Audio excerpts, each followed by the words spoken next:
బంగారం అగ్ని చేత పరీక్షింపబడుతుంది అనేది వాస్తవం. అగ్ని చేత పరీక్షింపబడుతుంది అనేది వాస్తవం. అయితే ఇంకొక వాస్తవం ఏంటంటే, ఆ అగ్ని చేతనే అది శుద్ధీకరణ పొందుతుంది అనే విషయం మనకు గ్రహింపగలగాలి. హల్లెలూయా. అగ్ని పరీక్షకు నిలవాలి అంటే ఆ నిలిచేదానికి తగినట్టుగా మనల్ని అగ్నే సిద్ధపరుస్తుంది. మళ్ళీ చెప్తున్నా, అగ్ని పరీక్షకు మనం నిలవాలి అంటే మనల్ని అగ్నే శుద్ధీకరిస్తుంది, అగ్నే నిలబెడుతుంది.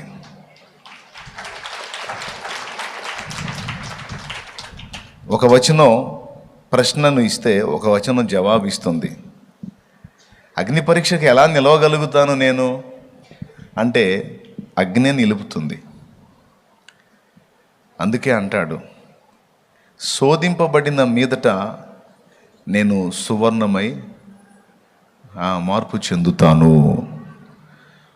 అంటే శోధనలు, శ్రమలు, ఇబ్బంది కొలిమి మనల్ని శుద్ధ సువర్ణంగా మార్పు చెందేటట్టు చేస్తుంది. కాబట్టి అగ్ని పరీక్షకు భవిష్యత్తులో మనం నిలవాలంటే ముందు అగ్ని చేతనే మనం సిద్ధపరచబడాలి. ఏవేవి మనల్ని శుద్ధీకరిస్తాయి? మొట్టమొదటిది, మన దేవుడు దహించు అగ్ని అయి ఉన్నాడని హెబ్రీ పత్రిక 12వ అధ్యాయము చివరి లైన్ చెప్తుంది. మన దేవుడు దహించు అగ్ని అయి ఉన్నాడు. రైట్, అక్కడ పెట్టు ఆ విషయం. దేవుడు, మన దేవుడు అగ్ని.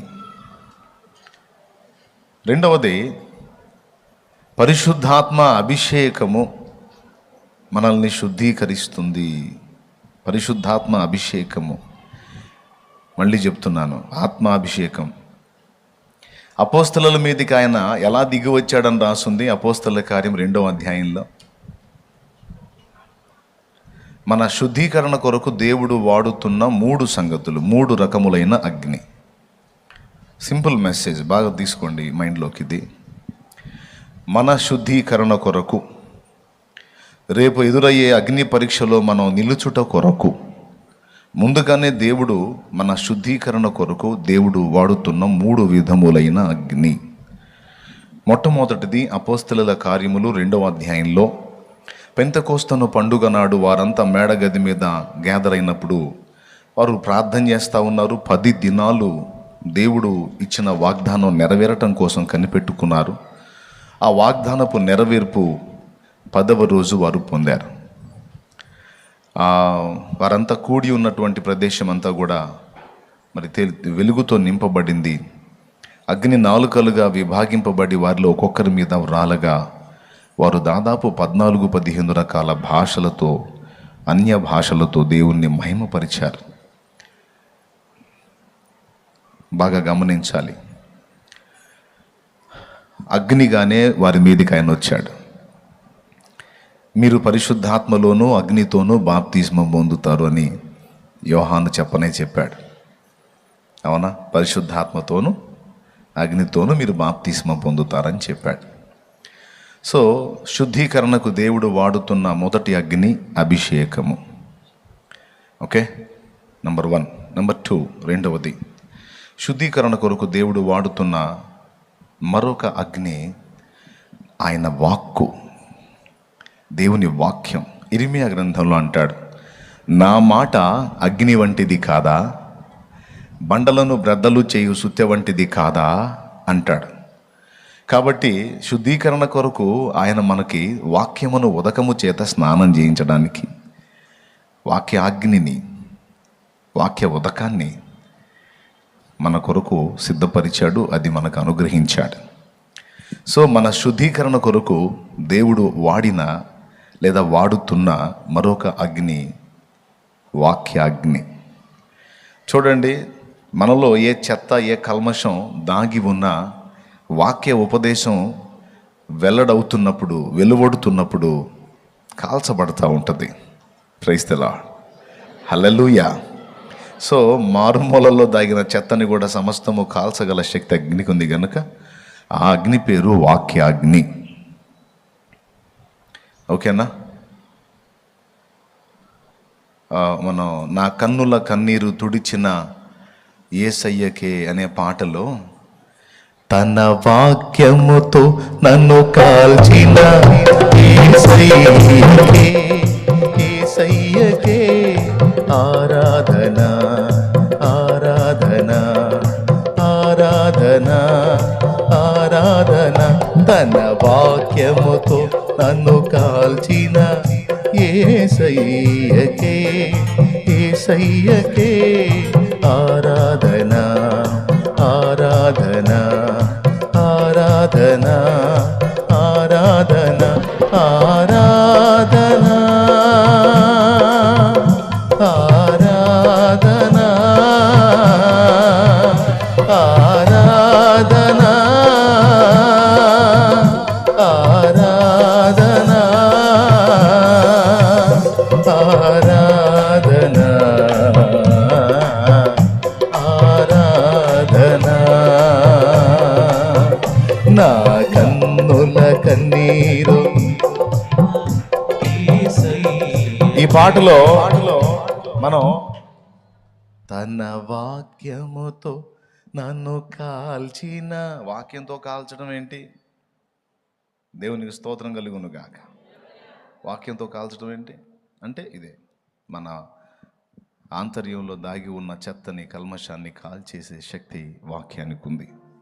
కాబట్టి వాక్యం ఒక అగ్ని. రెండు, మూడవ అగ్ని శ్రమలు. ప్రియులారా, మనుషుల వ్యక్తిత్వాల్ని మనం పరీక్షించుకుంటే చిన్ననాటి నుంచి నానావిధ బాధల్లో శ్రమల్లో నలిగిపోయి ఆ శ్రమల కొలిమిలో పెంచబడినటువంటి వ్యక్తుల వ్యక్తిత్వాలు ఒక రకంగా ఉంటాయి.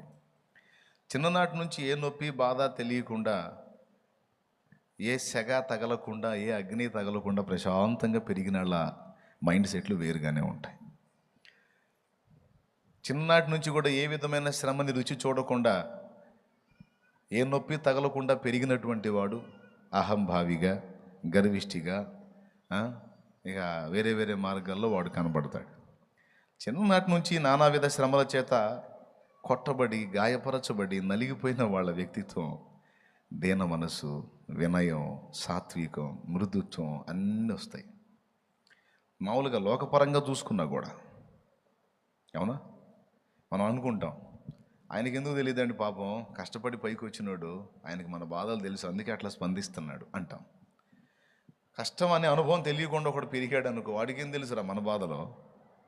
ఏనాడన్నా వాడు పడితే కదా.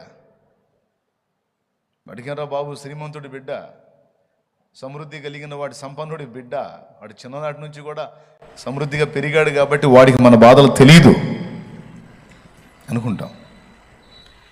అదే కష్టపడి పైకి వచ్చినటువంటి వ్యక్తిని మనం చూసినప్పుడు, కష్టపడి పైకి వచ్చాడు, అందరి బాధలు తెలుసు ఆయనకి, అందుకే ఇలా స్పందిస్తున్నాడంట. సో శ్రమలు మన వ్యక్తిత్వాన్ని శుద్ధిపరుస్తాయి. అందుకే దేవుడు తప్పనిసరిగా శ్రమలని వాడుకుంటాడు మన విషయంలో, మన క్షేమాన్ని కోరి, మన మేలు కోరి. మనం వాటి నుంచి విడుదల పొందాలని ఎప్పుడు తప్పిస్తూ ఉంటాం. అందరి సోపాదే, నాకు బాధలు ఎక్కువ ఉన్నాయి, నాకు ఇబ్బందులు ఎక్కువ ఉన్నాయి, నాకు సమస్యలు ఎక్కువ ఉన్నాయి, నాకు అయ్యి అని ఎక్కువ వేదన పడతా ఉంటారు. తప్పులేదు, బాధను అనుభవించేవాడికి తెలిసిదని ఇప్పుడే కదా చెప్పాను. ఇవన్నీ నాకు బాగా నన్ను ఇబ్బంది పెడుతున్నాయి అని మనం చెప్పుకుంటూ ఉంటాం, కానీ అది తప్పనిసరి అవసరతను బట్టి దేవుడు మనకు అనుగ్రహించాడని ఆలోచన చేయం. అదే పేతురు పత్రికలో చెప్పాడు, అవసరాన్ని బట్టి నీకు ఆ పరిస్థితి వచ్చింది, అవసరాన్ని బట్టి నీకు ఆ శ్రమ వచ్చింది, అవసరాన్ని బట్టి నీకు ఆ సమస్య వచ్చింది, అవసరాన్ని బట్టే నీకు ఆ బలహీనత వచ్చింది, అవసరాన్ని బట్టే నీకు ఆ ఇబ్బంది వచ్చింది, అవసరాన్ని బట్టే ఆ నింద వచ్చింది, అవసరాన్ని బట్టే ఆ అప్పు అయింది, అవసరాన్ని బట్టే ఆ బలహీనత నీకు సంప్రాప్తమైంది. నువ్వు ఏది అన్నా చెప్పు, అవసరాన్ని బట్టే అని చెప్తాను నేను, ఎందుకంటే వాక్యం అదే చెప్పింది కాబట్టి. ఈ విధంగా మనకు అనుగ్రహించబడేటువంటి సకల విధములైన శ్రమలన్నీ కూడా ఏకమై మనకు మేలు తీసుకొని వస్తాయి, మన మేలుకే జరుగుతాయి. ఇది తిరుగులేని సత్యం. కాబట్టి దేవుడు మన శుద్ధీకరణలో వాడే మూడవ అగ్ని శ్రమలు. అదే అక్కడ చెప్పాడు, అవసరాన్ని బట్టి అగ్ని వంటి శ్రమలు. ఈ అగ్ని లాంటి శ్రమలో మనల్ని పూర్తిగా కాల్చేయటానికా, లేకపోతే మనలో ఆ మస్టు మాలిన్యాన్ని కాల్చేయడానికా? ఏం కాల్చేయడానికి? అదే చెప్పాడు అన్నమాట. శోధింపబడిన మీదట నేను సువర్ణమై మారేదను. బంగారం ఒక విధమైన రాతి నుండి తీస్తారు. ఆ రాతిలో బంగారము మరియు మట్టి రెండు మిక్స్ అయి ఉంటుంది. బంగారం కొట్టోళ్ళు వాళ్ళు చేసే వర్క్ తెలుసుగా తమ్ముడు, నీకు వంశీ తెలుసుగా, రెండు కలిసి మిక్స్ అయి ఉంటుంది. మళ్ళీ చెప్తున్నా, బంగారం ఒక రాతి నుండి తీస్తారు. అందులో తీసే ముడి బంగారంలో బంగారము మరియు మట్టి లేదా మాలిన్యం లేదా మురికి లేదా మస్టు మిక్స్ అయి ఉంటుంది. అది రెండు మిక్స్ అయి ఉన్నప్పుడు దాంతో నగ చేస్తే కొన్ని ఇబ్బందులు కలుగుతాయి. ఆ మట్టి బంగారం యొక్క బలాన్ని దెబ్బతీసే అవకాశం ఉంది. నంబర్ 1. ఆ మట్టి లేక ఆ మురికి మాలిన్యం బంగారం యొక్క తేజస్సును ఆపేసే అవకాశం ఉంది. అంత చెమకాయింపు ఉండదు. అర్థమైందా? ఆ మట్టి బంగారం యొక్క విలువను చాలా తగ్గించే అవకాశం ఉంటుంది. అర్థమైందా? కాబట్టి ఇప్పుడు బంగారంలో గట్టితనం రావాలంటే మట్టి తొలగిపోవాలి. లేకపోతే బంగారం అయినా సరే అది మెత్తగా ఉంటుంది, అది అంత పటిష్టంగా ఉండదు. మట్టి మిక్స్ అయితే సిమెంట్ బిల్డింగ్ కూడా ఎఫెక్ట్ అయిపోద్ది. కాబట్టి బంగారం అంటే పరలోక సంబంధమైనటువంటి వ్యక్తిత్వం, మట్టి అంటే భూ సంబంధమైంది. ఈ పరలోక సంబంధిలో ఈ భూ సంబంధమైన మట్టి కొంత మిళితమై ఉంటుంది. కొద్దిగా అర్థం చేసుకోవడానికి ప్రయత్నం చేయండి. ఈ పరలోక సంబంధిగా దేవుని రికార్డులోకి ఎక్కినటువంటి ఈ మనుష్యుడు లేక నువ్వు నేను ఎక్కడి వారంగా నిర్ణయించబడ్డా, మన పౌరత్వం ఎక్కడిది అంటే అక్కడిది. కానీ ఇక్కడ ఉన్నాం, మట్టి లోకంలో ఉన్నాం. బంగారమే మనల్ని అందరినీ నా బంగారాలు అని రాసుకున్నాడు. దేవా, నన్ను బంగారు తల్లి బంగారు తండ్రి అని ముద్దాడావుగయ్యా, మరి ఎందుకయ్యా నన్ను ఇలాగా కొలిమిలో కాలుస్తున్నావు అని అంటే, నువ్వు బంగారానివే కానీ కొద్దిగా మట్టి మిక్స్ అయి ఉంది, అందువల్ల గట్టితనం నీలో కొరవడింది. అందుకని ఈ అగ్ని పరీక్ష చేత లేదా ఈ అగ్ని చేత నీలో ఉన్న ఆ మట్టిని తొలగించే పని చేస్తున్నాను.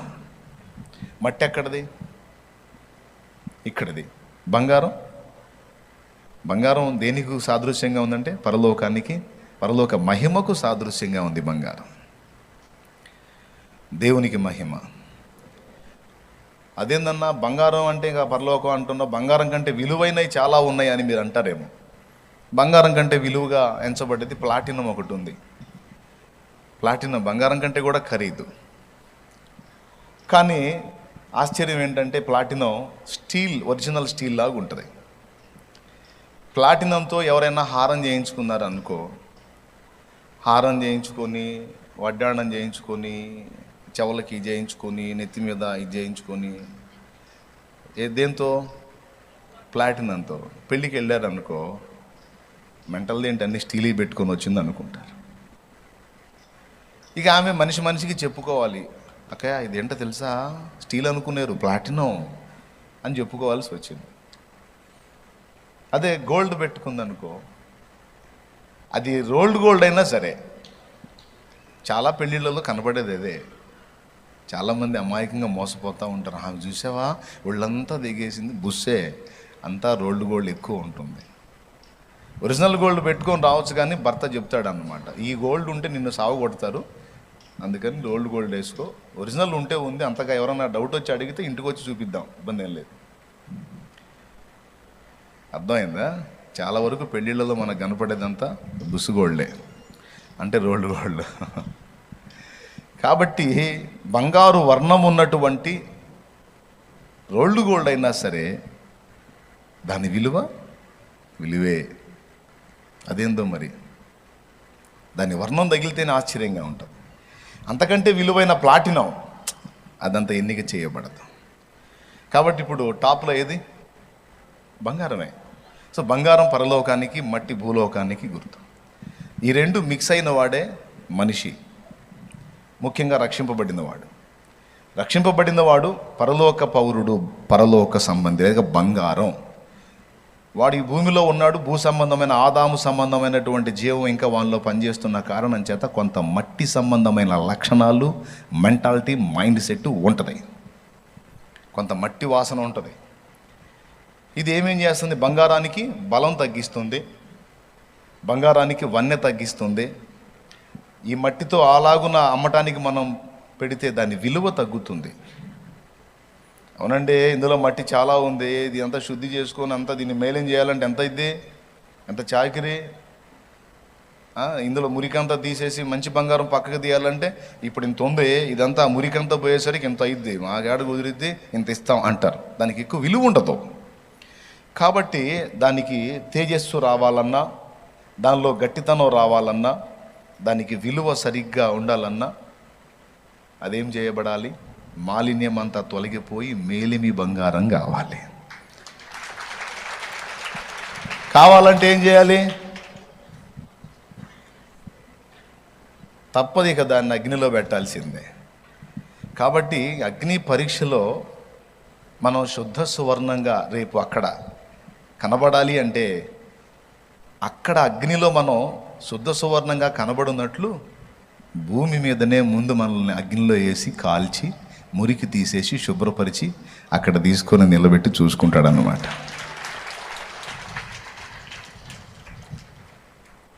ఓకేనా? ఈ కారణం చేతనే భక్తులైన వారు అగ్ని వంటి శ్రమలకు గురి అవుతూ ఉంటారు. నేను చెప్తున్నా, నువ్వు ఇప్పుడు ఎంత ప్రశాంతంగానన్నా ఉంటూ భవిష్యత్తులో శ్రమ రాదని గ్యారంటీ లేదు. ఒకవేళ ఇప్పటికీ శ్రమల్లో నలిగిపోతా ఉన్నావు అనుకో, భవిష్యత్తులో విడుదల రాదని గ్యారంటీ లేదు. విడుదల రాదన్న గ్యారంటీ ఉందా? తప్పకుండా విడుదల వస్తుంది. దేవునికి మహిమ. శ్రమ పొందుతున్న వానికి శ్రమ శాశ్వతం కాదు, సుఖపడుతున్న వానికి సుఖము శాశ్వతం కాదు. ఏదో అందరూ కలిసి చెప్పండి మళ్ళీ ఒక్కసారి. శ్రమల కొలిమిలో ఉన్నవానికి ఆ శ్రమ, అంతే కదండి. బంగారాన్ని పొద్దస్తమానం అగ్నిలోనే ఉంచుతారా? ఇంకదే పనే. ఈ పొద్దస్తమానం ఆ అగ్ని కుంపట్లో ఉంచేదానికి ఇంకెందుకు? మాలిన్యం పోయిందాకే, ఆ మట్టి పోయిందాకే, ఆ మురికి, ఆ మస్ట్ పోయిందాకే. పోయిన తర్వాత ఇంకా దాన్ని ఉంచమన్నా ఉంచరు.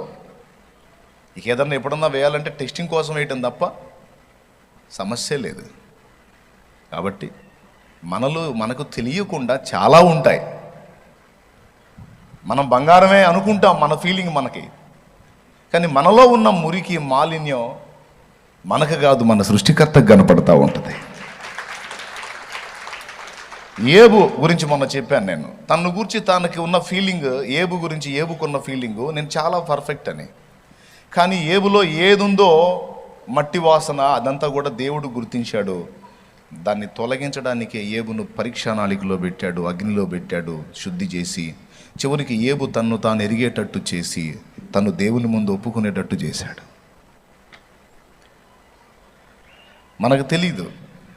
మనం అనుకుంటాం చాలా మంచోళ్ళం, మనం చాలా బాగా మారాం, మనం చాలా పర్ఫెక్ట్గా ఉన్నాం, మనం అంత నీతిమంతులం, ఇంత నీతిమంతులం అని మనం అనుకుంటాం. ఎవరికి వాళ్ళ ఫీలింగ్ అదే.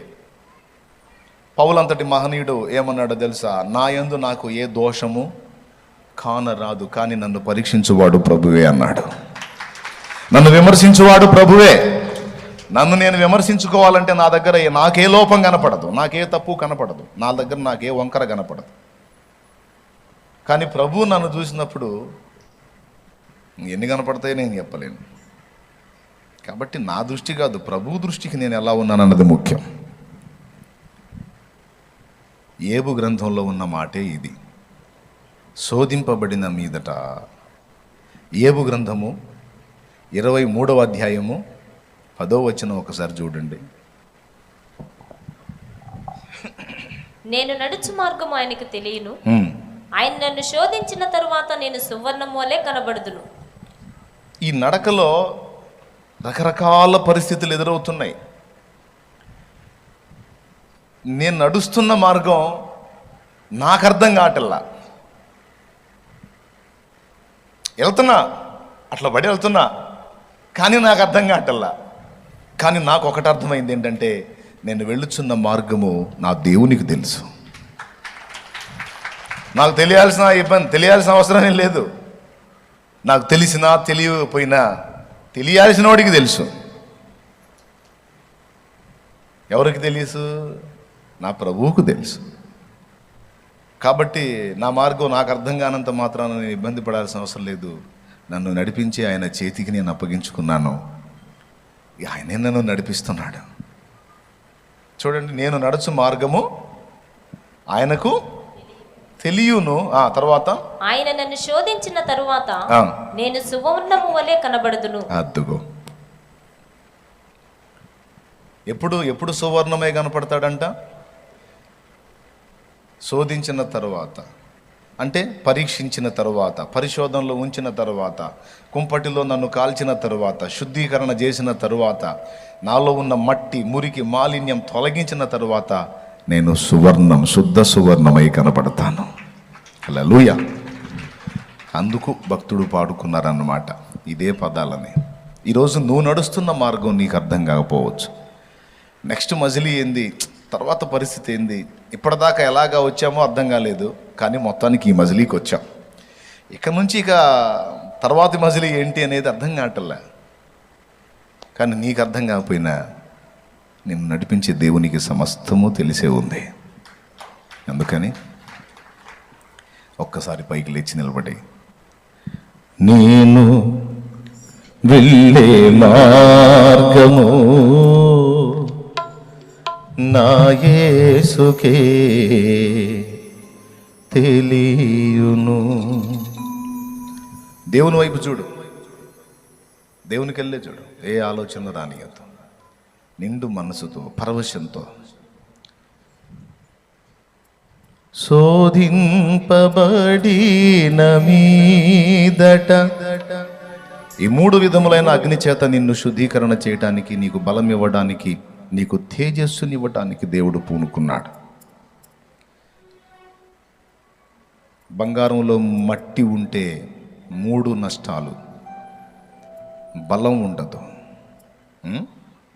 2 తేజస్సు ఉండదు, 3 విలువ ఉండదు. పరిశుద్ధాత్మ అభిషేకము చేత మనకు బలము కలుగ నియమించాడు. వాక్యాగ్ని చేత మనల్ని శుద్ధీకరణ చేసి మనకు తేజస్సునివ్వడానికి పూనుకున్నాడు.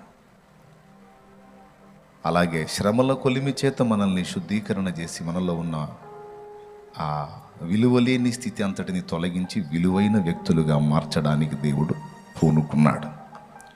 ఇది స్పష్టమే అని నేను అనుకుంటున్నాను.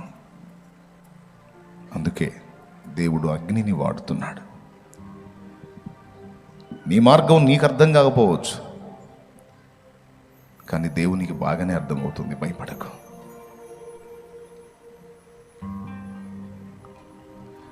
నేను వెళ్ళే మార్గము నా యేసుకే తెలియును.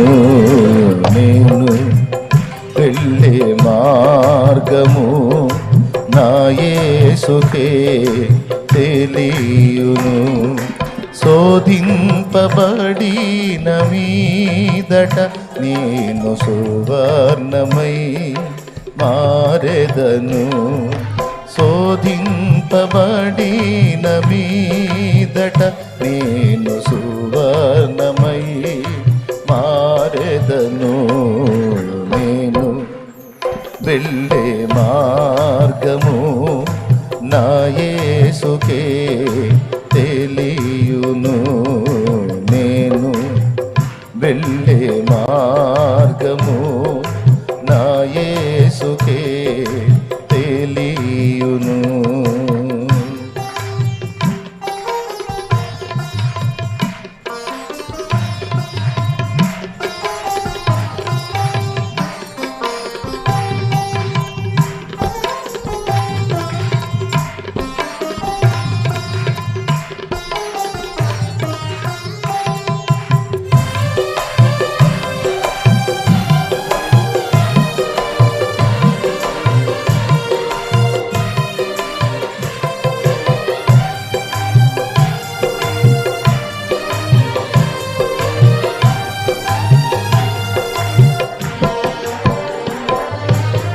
కడలేని కడలి తీరము ఎడమాయ కడకునా బ్రతుకునా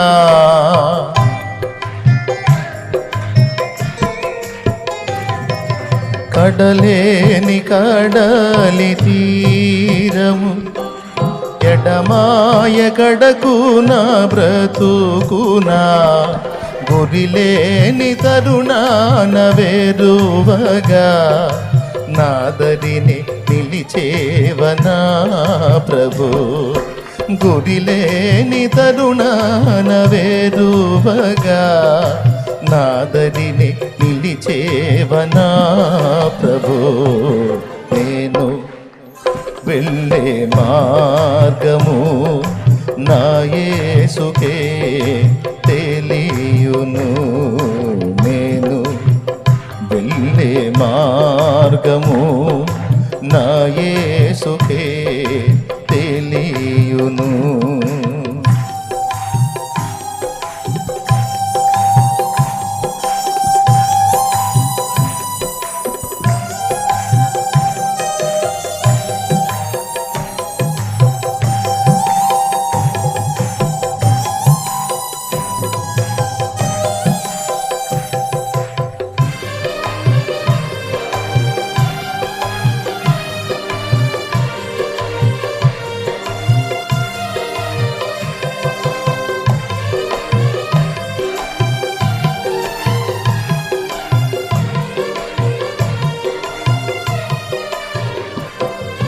జలములలో బడినే వెళ్ళిన అవి నా మీద పారవు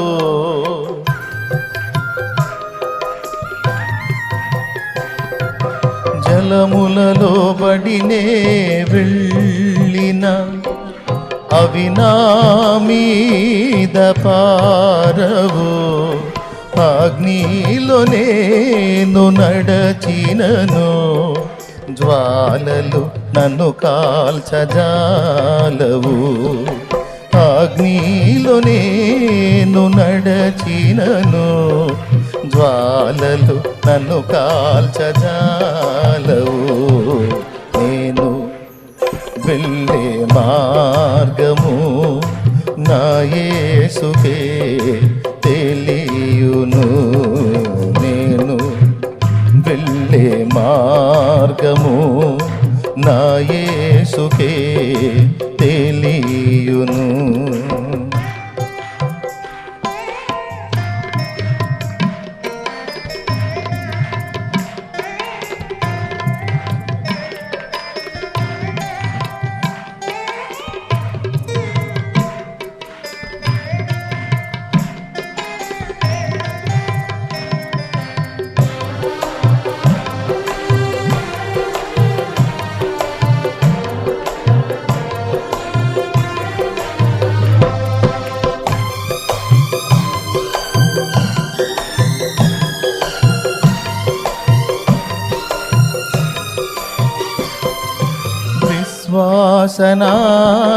వాసనావసాగుచు పయనించు సమయాన నా ప్రభు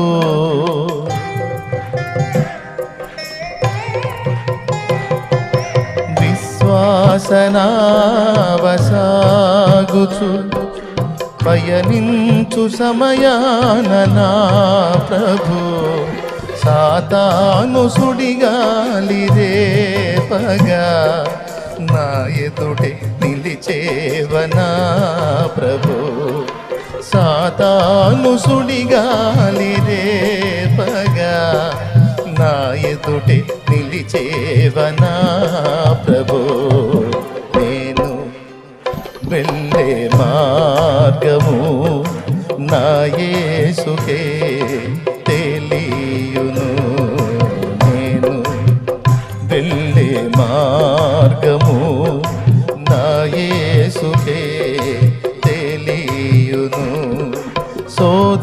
శోధింపబడిన మీదట నేను సువర్ణమై మారెదను శోధింపబడిన మీదట నేను సువర్ణమై మారేదను. హల్లెలూయా హల్లెలూయా హల్లెలూయా ఆమేన్. హల్లెలూయా హల్లెలూయా హల్లెలూయా ఆమేన్ ఆమేన్. హల్లెలూయా హల్లెలూయా హల్లెలూయా ఆమేన్. హల్లెలూయా హల్లెలూయా హల్లెలూయా ఆమేన్ ఆమేన్ ఆమేన్ ఆమేన్. హల్లెలూయా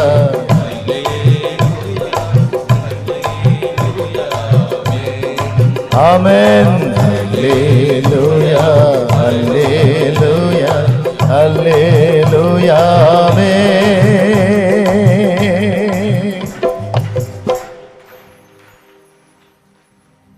కడలేని కడలి తీరము ఎడమాయ కడకునా బ్రతుకునా. గురిలేని తరుణాన వెరువగా నాదరిని నిలిచేవ నా ప్రభు. గురిలేని తరుణాన వెరువగా నాదరిని నిలిచేవ నా ప్రభు. హల్లెలూయా హల్లెలూయా హల్లెలూయా ఆమేన్. హల్లెలూయా హల్లెలూయా హల్లెలూయా ఆమేన్.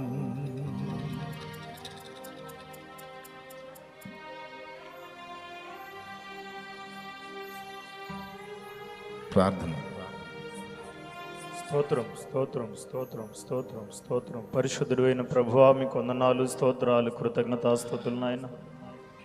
ఉదయకాలం ఇదిగో నా ప్రభువా నిన్ను ఆరాధించే ధన్యత భాగ్యం మాకు ఇచ్చినందుకు వందనాలు. శోధించబడిన పిమ్మట సువర్ణ వలె మారెదమని ప్రభువా ఇదిగో మాకు విలువనివ్వటానికి, మాకు బలమనివ్వటానికి, మాకు తేజస్సునివ్వటానికి ప్రభువా మీరు మమ్మల్ని పరిశోధిస్తూ ఉండగా ఈ శోధనలో ప్రతి ఒక్కరూ నిలిచి ఇదిగో నా ప్రభువా నీ చిత్తానుసారంగా మేము పుటము వేయబడిన వారమై శుద్ధ సువర్ణ వలె నీ వలె మార్పునున్నట్లు మా జీవితాలను మీరు మలచండి ప్రభువా. అయ్యా నీ కృపను మాకు దయచేయండి నాయన. ప్రతి ఒక్కరిని మీరు దర్శించండి. ఈరోజు నెమ్మది నొందుతున్న వారు ప్రభా శ్రమ వచ్చినప్పుడు పిరికి వారు కాకుండా ధైర్యంగా ముందుకు సాగునట్లు సహాయం చేయి. ఈనాడు ప్రభా శోధించబడుతున్న వారు ధైర్యంతో ముందుకు సాగి ఈ సమాధానం పొందినట్లు సహాయం చేయి. మీ సన్నిధిలో చేయబడిన ఆరాధన గైకొని ప్రతి ఉత్తరమును దయచేయమని ఈ ముందున్న సమయాన్ని మీ దాసుల మీద దయగల హస్తాలకు అప్పగిస్తూ వాక్యం ముందు మీరే ప్రతి ఒక్కరితో మాతో మాట్లాడమని కృతజ్ఞతా స్తోత్రాలు వందనాలు చెల్లిస్తూ యేసుక్రీస్తు నామములో ప్రార్థిస్తున్నాను తండ్రి. ఆమేన్. Amen amen. కూర్చుందాం.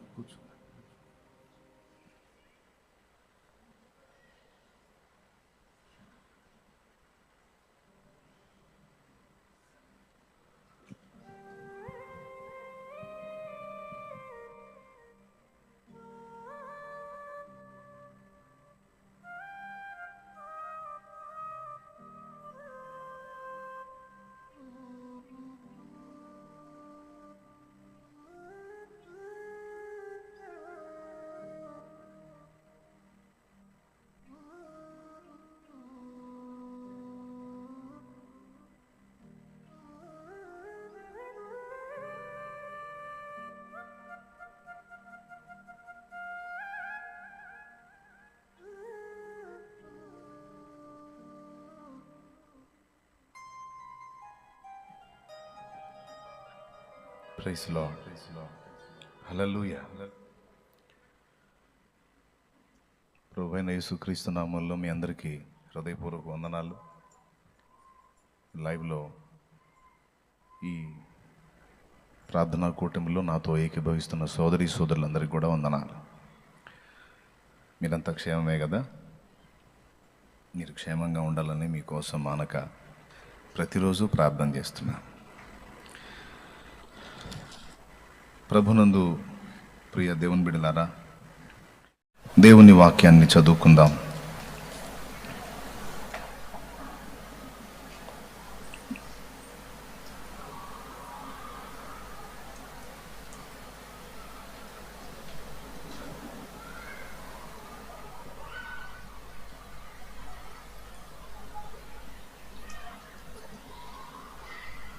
అర్థం కాలేదురా?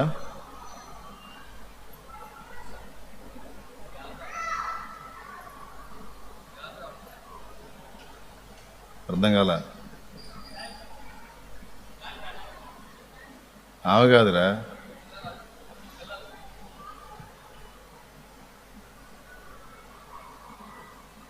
ఇప్పుడన్నా అర్థం కాలేదురా?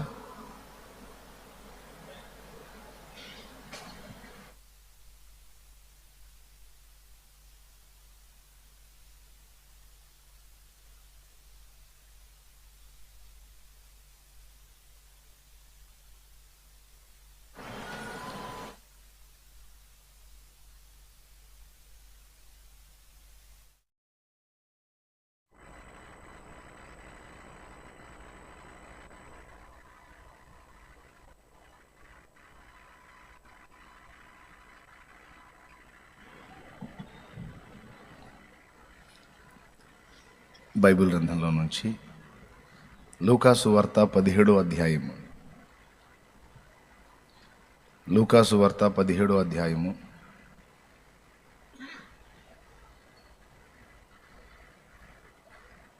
17వ వచనం నుంచి చదువుకుందాం. లూకా 17:17.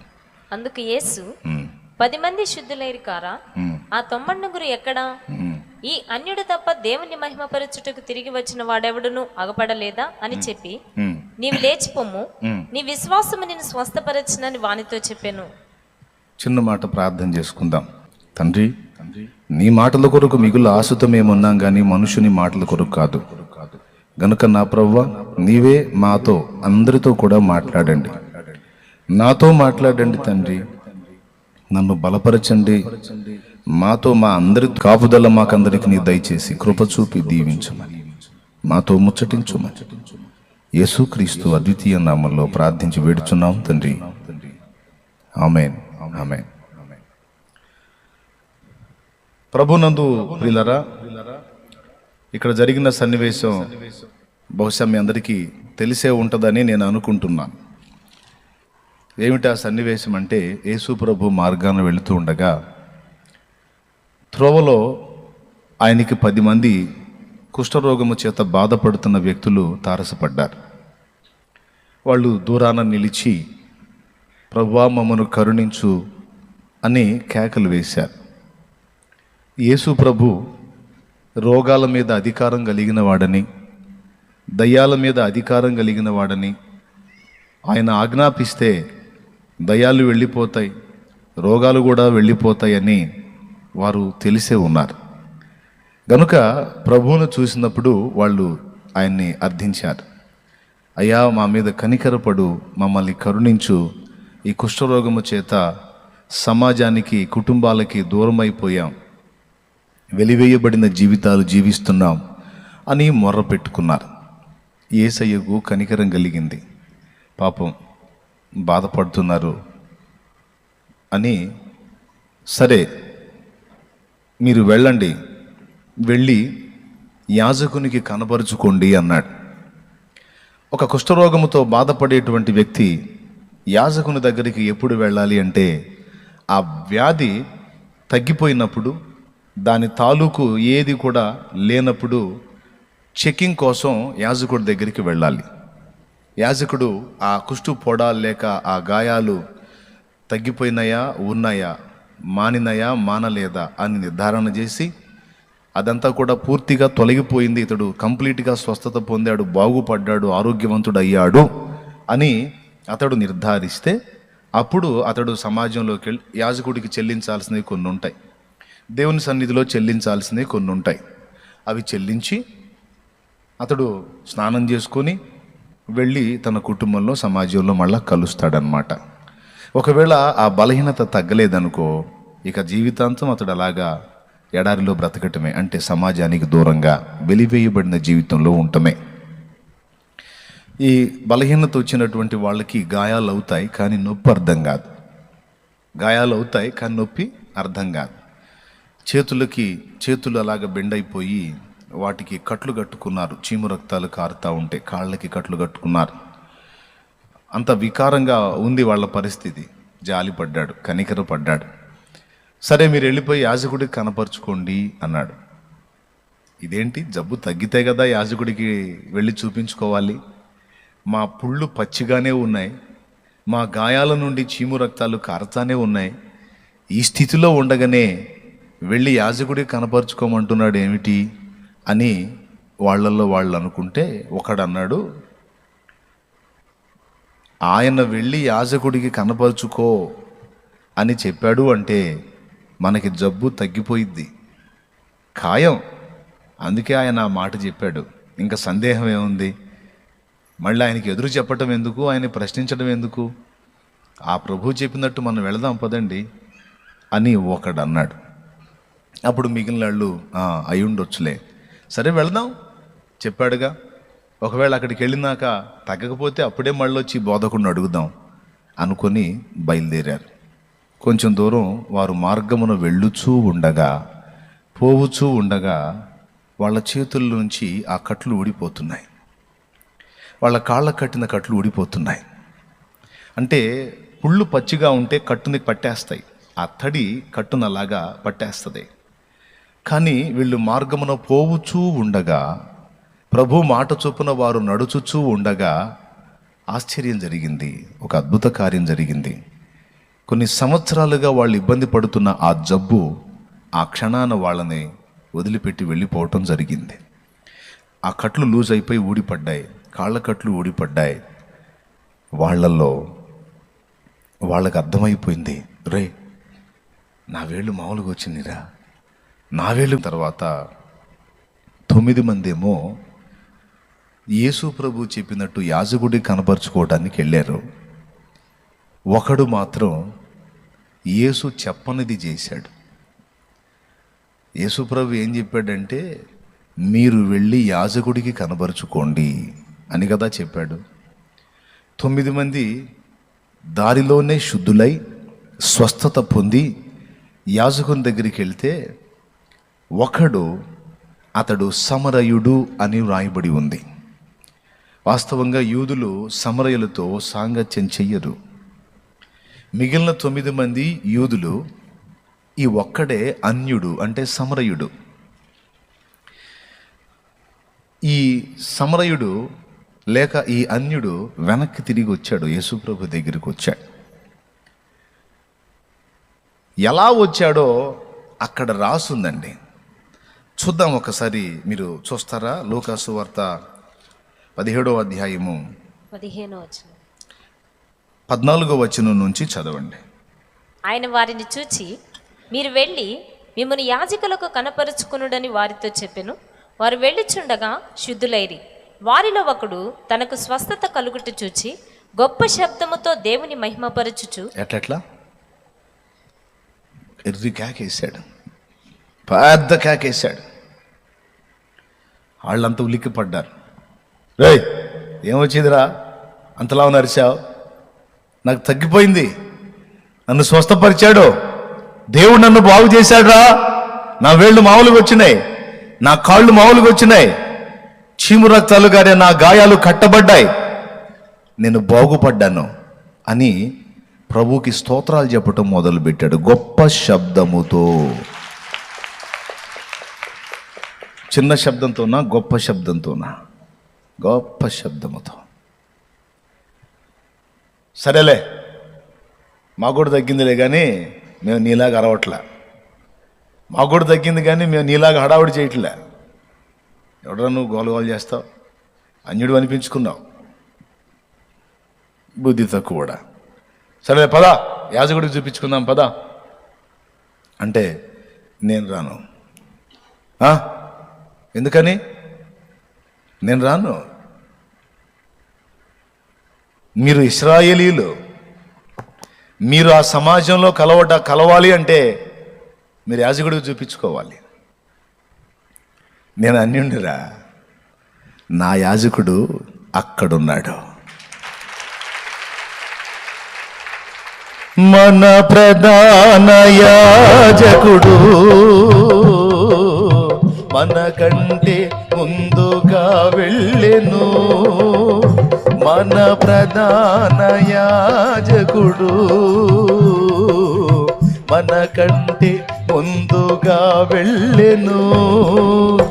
యేసు రక్తము రక్తము రక్తము, యేసు రక్తము రక్తము రక్తము, అమూల్యమైన రక్తము, నిష్కళంకమైన రక్తము, అమూల్యమైన రక్తము, నిష్కళంకమైన రక్తము, యేసు రక్తము రక్తము రక్తము, యేసు రక్తము రక్తము రక్తము. Praise the lord. కేకలేసుకుంటూ వెళ్ళిపోయాడు. వాళ్ళందరేమో యాజకుడికి చూపించుకోవడానికి వెళ్ళారు. వీడు కేకలేసుకుంటా గొప్ప శబ్దంతో మహింపరుస్తుంటే ప్రభు ఆగాడు. ప్రభుతో కూడా ఉన్నవాళ్ళు ఆగి చూస్తున్నారు. ఇక మహా స్పీడ్తో పరిగెత్తుతున్నాడు. మామూలుగా పరిగెత్తట్లా.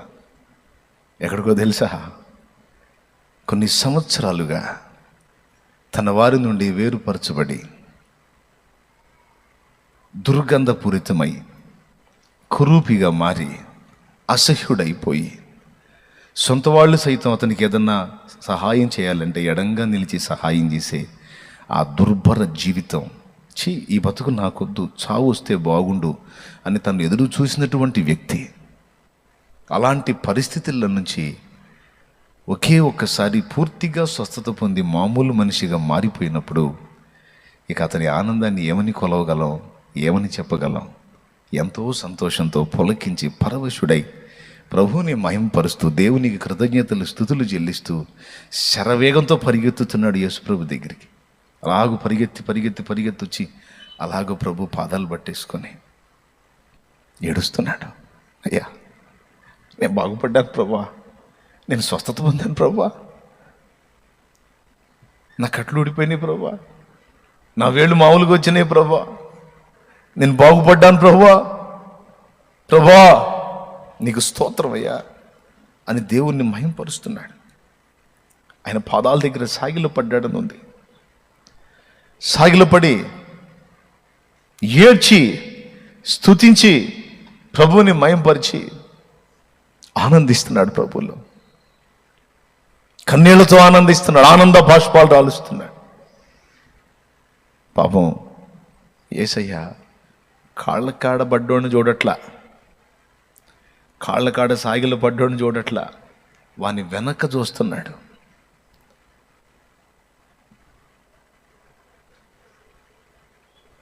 ఆనందంగా అలా చూశాడు.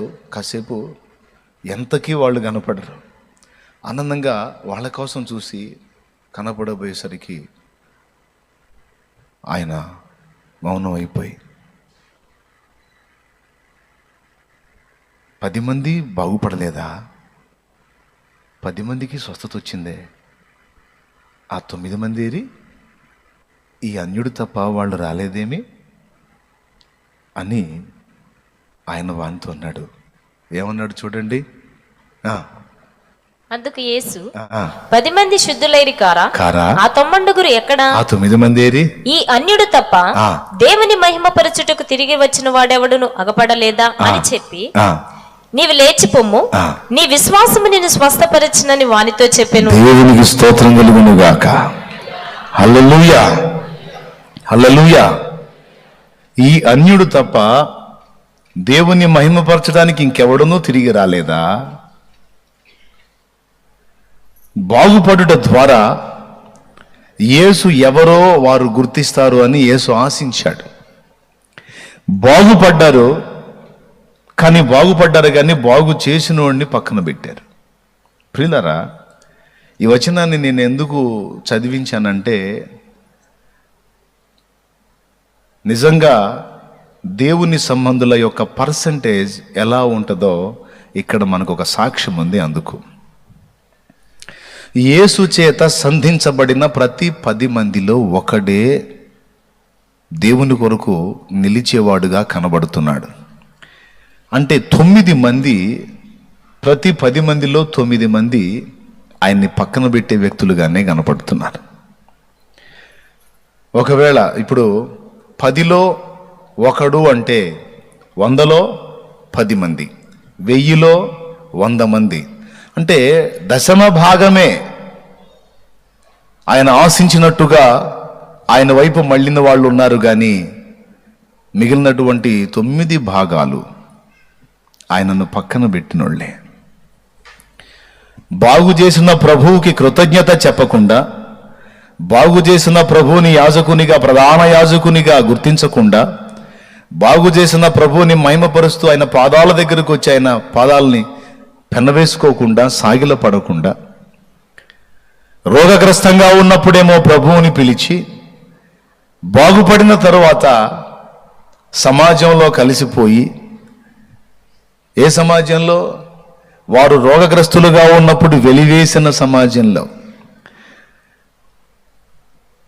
ఏమండి, వారు రోగగ్రస్తులుగా ఉన్నప్పుడు వెలివేసినటువంటి కుటుంబంలో, వారు రోగగ్రస్తులుగా ఉన్నప్పుడు వానిని పరీక్షించి వెలివేసిన ఆ యాజకుని దగ్గరికి, దేవునికి స్తోత్రం కలుగునుగాక. ఎక్కడికి పరిగెత్తరు 9 మంది?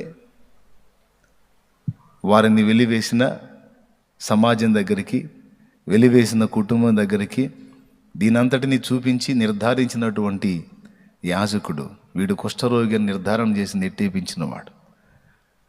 బాగు చేసింది వాళ్ళ, వెలేసింది వాళ్ళ? బాగు చేసింది వాళ్ళ, లేకపోతే వెలేసిన వాళ్ళ వాళ్ళు? ఇదేం మైండ్ బ్రదర్, ఇదేం సైకాలజీ నాకు అర్థం కాదు, ఇదేం మెంటాలిటీ నాకు అర్థం కాదు. కానీ 9 మంది ఇలానే ఉన్నారు. యేసు ప్రభు కార్యాలు పొందుకున్న వాళ్ళల్లో ప్రతి 10 మందిలో 9 మంది ఇలానే ఉన్నారు. ఒక్కడే 10 మందికి ఒక్కడే తిరుగుతున్నాడు ఆయన వైపు.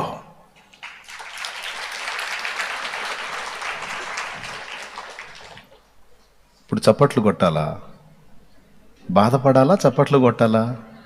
నాకు తెలుసుగా మీకు సందర్భం అర్థం కాదని, నాకు ఎప్పుడో తెలుసు. దేవునికి స్తోత్రం కలుగునుగాక. హల్లెలూయా. సరే, అయిపోయింది, పోనీ, అలవాట్లో పొరపాటు జరిగిపోయింది, క్షమించేద్దాం. బాధపడాల్సిన విషయం ఇది.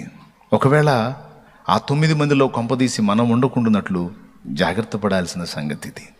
అవునండి, ఆ 9 మందికి కార్యం పొందుకొని పోయి అందులో కలుద్దామన్న ఆలోచనే ఉంది. వాళ్ళ హృదయాల్లో ఆ స్పందన ఉంది, లోకపరమైన స్పందన. చాలామంది రోగంతో నా దగ్గరికి వస్తారు. వచ్చినప్పుడు వాళ్ళ హృదయ స్పందన గుర్తిస్తాను నేను. అయ్యా, నేను పిల్లల గలదాన్ని, నేను బాగుపడేటట్టు ప్రార్థన చేయండి అంటారు. బెదర్, నాకు 2 పిల్లలు బెదర్, నాకు ఈ జబ్బు వచ్చింది బెదర్, ఇది తగ్గిపోయేటట్టు ప్రార్థన చేయి బెదర్. ఎందుకు? ముందే చెప్తున్నాడు, తగ్గితే పోయి ముందు వాళ్ళందరినీ నేను లైన్ చేయాలని. ముందే చెప్తుంది, తగ్గితే ముందు వెళ్ళి వాళ్ళకి మేలు చేయాలని. ఒకసారి ఆలోచించండి, నువ్వు బాధపడుతున్నావు, రోగ పీడితురాలివై ఉన్నావు. కనీసం దేవుడు నన్ను బాగు చేస్తే, బ్రదర్, నా ప్రభు కోసం బతకాలని ఆశగా ఉంది, నా బాధ్యతలు నెరవేరుస్తూ మెయిన్గా నా ప్రభువుని నేను హత్తుకొని ఆయన్ని హృదయపూర్వకంగా సేవించుకోవాలని ఆశ ఉంది బ్రదర్. కాబట్టి ముందు నాకు స్వస్థత వచ్చేటట్టు చేయండి, నా కోరిక నేను ప్రభు కోసం బతకాలని, మరి కుటుంబ సంగతి ఏంది? వాళ్ళ బాధ్యతలు ఏదన్నా ఉంటే చూద్దాం తర్వాత, అది సెకండ్ హాఫ్ బ్రదర్. ఫస్ట్ అయితే నేను నా ప్రభువుని ఫ్రీగా సేవించాలి, స్వేచ్ఛగా ఆరాధించుకోవాలి, ఈ వ్యాధి నన్ను అభ్యంతరపరుస్తుంది అని అడిగిన వాళ్ళు 100 మందిలో ఒక్కళ్ళు కూడా లేరు. నిజం, ఇప్పటి వరకు ప్రతి 100 మందిలో ఒక్కడు కూడా లేరు. వచ్చిన వాళ్ళందరూ కూడా నాకు ప్రార్థన చేయి, నాకు తగ్గిపోవాలి, నేను మా వాళ్ళని చూసుకోవాలి, నాకు మా అబ్బాయి కోసం ప్రార్థన చేయి, వాడికి తగ్గిపోవాలి, వాడు ఉద్యోగం చేయాలి, మా అమ్మాయి కోసం ప్రార్థన చేయి, ఆ అమ్మాయికి తగ్గిపోవాలి, పెళ్లి చేయాలి, మా నాన్న కోసం ప్రార్థన చేయండి, ఆయనకి తగ్గిపోవాలి, మేమంతా కూడా మళ్ళా ఆయన్ని సాది వాడాలి, నా కోసం ప్రార్థన చేయండి, నాకు ఇంతమంది కుటుంబం ఉన్నారు, ఇన్ని బాధ్యతలు ఉన్నాయి, నేను బాగుపడాలి, వాళ్ళందరి బాధ్యతలు నెరవేర్చాలి. మరి వాళ్ళందరి బాధ్యతలు అంత ముఖ్యమైనప్పుడు వాళ్ళనే బాగు చేయమను, వాళ్ళనే స్వస్థపరచమను. స్వస్థపరుస్తారా? ఏంటి స్వస్థపరిచేది? ఒక్కొక్కడు తగులుతాడు. నాకు భార్య పేషెంట్ అయి ఉంటుంది, ఆ పేషెంట్ అయిన భార్యను తీసుకొచ్చి మందిరంలో పడేస్తాడు. పడేసినోడు, అయ్యా నా భార్యను లేవనెత్తు ప్రభా, మరి నా భార్య తేడా పడిందంటే నా కుటుంబమే ఆరిపోయింది ప్రభా, నా దీపం ఆరిపోయింది ప్రభా, నా పిల్లలు అనాథలు అవుతారు ప్రభా అని ఏడిసి మొత్తుకొని మొర్ర పెట్టడం. ఇక్కడ భార్యను పడేసి, ఒరే పాస్టరు నువ్వే ప్రార్థన చేసుకో అని వాడు రోడ్డు మీద సిగరెట్ తాగుతా తిరుగుతుంటాడు. అర్థమైందా? ఏదో సరదాగా టూర్కి వచ్చినట్టు రోగగ్రస్తురాలైన భార్యని ఇక్కడ పడేసి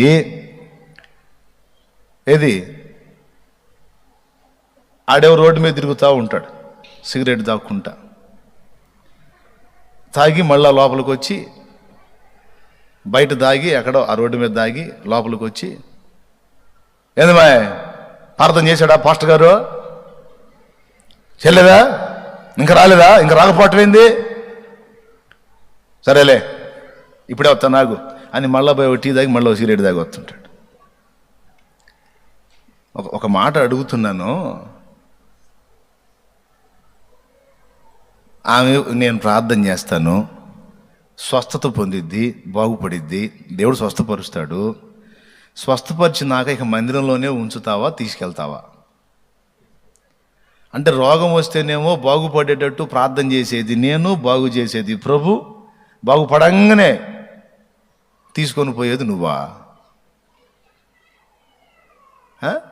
ఉంచే కాంతున్నా అలాగనే ఉంచేసే శుభ్రంగా మందిరంలో పరిచర్య చేసుకుంటూ ఉంటుంది. అయ్యో బాబోయ్ భలే పని, నేను ఆడెందుకు ఉంచుతాను నేను అంటే, ఉంచకపోతే అయ్యో అసలు ఎక్కడికి ఎందుకు తెచ్చాను అనుకున్నావు? ఆ మనిషి లెగిస్తే కుటుంబంలో చాలా బాధ్యతలు ఉన్నాయి. మరి ఆమె ఇంట్లో పనులు చేయొద్దు, నాకు పని చేయొద్దు, పిల్లల పని చేయొద్దు, ఈ పనులన్నీ చేయాలి. ఆమె లేకపోతే అసలు మాకు నడవదు అయ్యగారు. మరి అంత ముఖ్యమైనప్పుడు రోడ్డు మీద సిగరెట్ తాగుతా తిరుగుతావేమిరా గాలి వెధవా అందామనిపించింది. కానీ అనకూడదుగా, అనను. దేవునికి స్తోత్రం కలుగును గాక. హల్లెలూయా. ఇప్పుడు నీకంత ముఖ్యమైనప్పుడు, నీకంత ప్రాముఖ్యమైనప్పుడు, ఆమె లేనిది నీకు నడవనప్పుడు ఆమె దగ్గర కూర్చొని ఏడవేమిరా నాయనా? మోకాళ్ళేసి మొత్తుకోవాలి కదా, కన్నీరు కార్చి బ్రతిమలాడి ప్రభువుని బ్రతికించుకోవాలి కదా. అజ్జయ్యరు బతికితేనేమో వాడుకుంటారు తీసుకెళ్ళి, సస్తేనేమో 4 రోజులు ఏడిసి మళ్ళీ ఇంకో పెళ్ళికి మొదలు పెడతారు. కానీ వీళ్ళున్నారే పేషెంట్లు, తగ్గితే బాగుండయ్యా ఆయన బాధపడుతున్నాడు, తగ్గితే బాగుండయ్యా పిల్లలు బాధపడుతున్నారు. అసలు సృష్టించినోడు పోయాడు, సృష్టించినోడు చిత్తం ఉందన్నది పోయింది, సృష్టించినోడు కూడా కొన్ని ఆశలు ఉన్నాయన్న ఆలోచన పోయింది, అసలు ఏం తెలియదు. కాళ్ళముడు దేవునికి స్తోత్రం కలుగును గాక. చెప్పు గట్టి చెప్పు, స్తోత్రం చెప్పు. మీరు ఇటు చూడండి, అటు చూడవాకండి. అర్థమైందా? ఈ విధంగా బాధాకరమైన పరిస్థితి అన్నమాట. 10 మందిలో 9 మంది ఇదే బాపతుగా ఉంటే ఒక్కడొస్తున్నాడు వెనక్కి తిరిగి. యేసు ప్రభు ఒక వ్యక్తికి విడుదల ఇవ్వటమే కాదు, విడుదల ఇచ్చిన తర్వాత ఆ వ్యక్తి ఏం చేస్తున్నాడో కనిపెడతాడు. ఆయనకు అలవాటు ఉంది. మీకు కావాలంటే నిరూపణలు కూడా చూపిస్తా బైబిల్లో. బేతెస్దా కోనేటి దగ్గర యోహాను సువార్త 5వ అధ్యాయంలో ఉన్న స్టోరీయే. ఇంకా దానికి బైబిల్ ఏం తిప్పుతారులే, నాకు వెళ్ళి చూడండి. అది కూడా తెలియదా?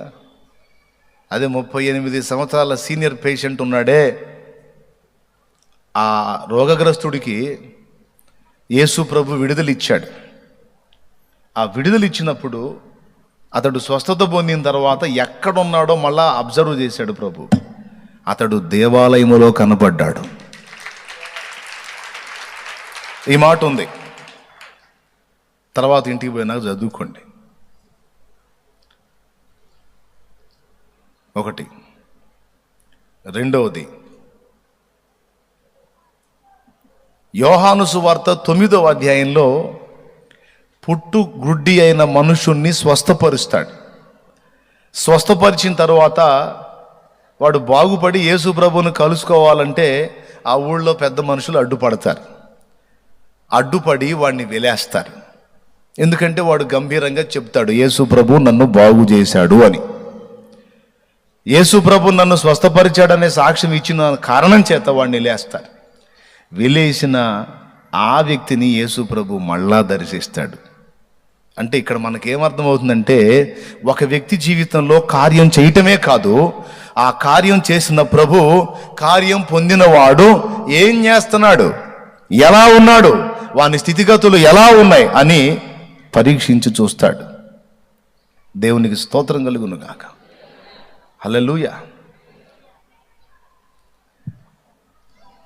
ప్రియులారా, 9 మంది ఆ టైపులో ఉన్నారు, ఒక్కరే దేవాలయంలో కనపడుతున్నారు. ఎందుకు ఈ మాట చెప్తున్నానంటే, మనము అట్టివారమై ఉండకూడదని. అంటే ఈ 10 మందిలో వినండి బాగా, ఈ 10 మందిలో యేసయ్య స్పర్శ ఒకడికే అందింది. 9 మంది ఆయన ప్రేమ స్పర్శని అందుకోలేకపోయారు. స్వస్థత పొందటం మామూలు సంగతే కానీ యేసయ్య స్పర్శ పొందటం అనేది గొప్ప సంగతి. అర్థమైందా? ఆ స్పర్శ వీనికి అందింది. అందుకే అటు పరిగెత్తలా, వాళ్ళ ఇంటికి పరిగెత్తలా, వాళ్ళ భార్య పిల్లల దగ్గరికి పరిగెత్తలా, అమ్మాయి మాయ్ ఇదిగో తగ్గింది నాకు అని చూపించుకోవడానికి పరిగెత్తలా, పిల్లల దగ్గరికి పరిగెత్తలా, లేకపోతే ఊళ్ళో ప్రజల దగ్గరికి పరిగెత్తలా. దీనంతటికి కారణం నా యేసయ్య.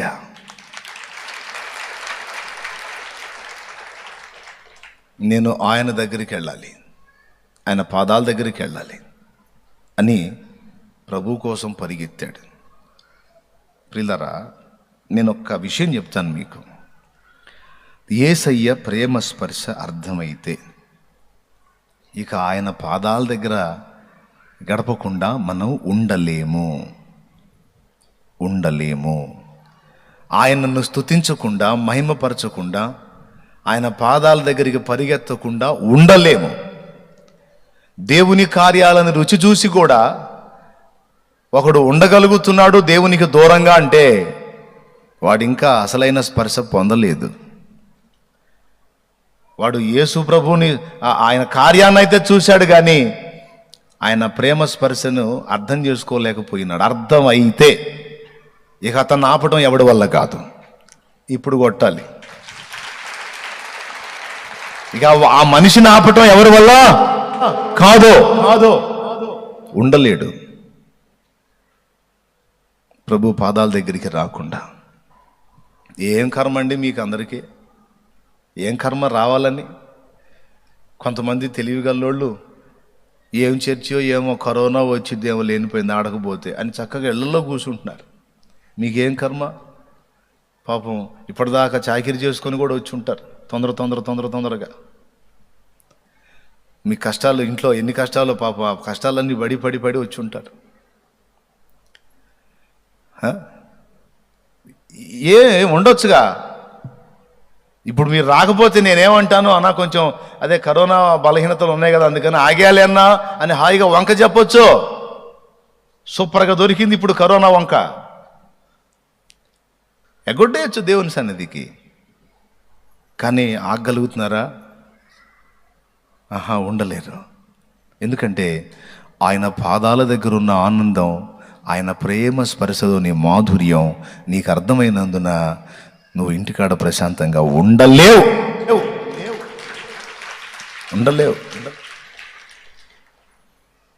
భయపడ్డావా సోదరే? దేవునికి మహిమ. బోల్డ్ అంత ఆస్తి వచ్చుంటామమ్మా, వాక్యం వినట్లేదు కదా అందుకని. సరే, పాయింట్కి వద్దాం. లైవ్లో ఉన్నోళ్ళు కూడా వాళ్ళకి ఎన్నో పనులు ఉంటాయి. ఇప్పుడు దేవుని వాక్యం వస్తుంది, షాలేమన్నయ్య ద్వారా దేవుడు నాతో ఏం మాట్లాడుతాడో అని పాపం పెక లైన్లోకి వచ్చి ఉంటారు, పాపం లైవ్లోకి వచ్చి ఉంటారు. చాలా ఆశతో, కన్నీళ్లతో. వేరే దేశాల్లో ఉన్నారు, వేరే రాష్ట్రాల్లో ఉన్నారు, వేరే ప్రదేశాల్లో ఉన్నారు, రాలేరు పాపం. అదే వాళ్ళు ఇక్కడ నాకు అందుబాటులో ఉంటే అస్సలు అసంభవం వాళ్ళు రాకుండా ఆగటం. అంత అద్భుతమైన ఆసక్తి పరులైన బిడ్డలు దేవుడు కృపతో నాకు పరిచయం చేశాడు. ప్రియులారా, ఉండలేము అనే మాట చెప్తున్నాను నేను. ఏం ఉండలేము? ఆయన రుచి మనకు తగిలిందంటే ఆయన పాదాలను పెన్నేసుకోకుండా ఉండలేము. ఉండగలుగుతున్నాడు ఒకడు అంటే ఇంకా రుచించలా, రుచి తగల్లా, స్పర్శ అందలా. స్పర్శ అందింది అంటే ఇక ఆ మనిషిని ఆపటం ఎవడి తరం కాదు.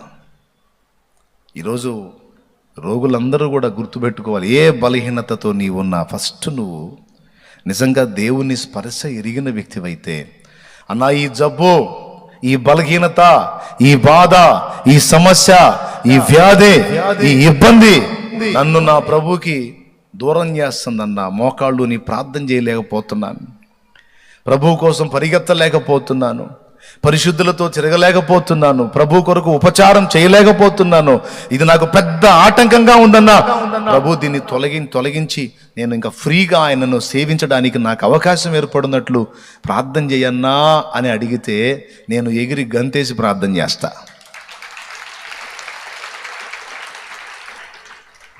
అర్థమైందా?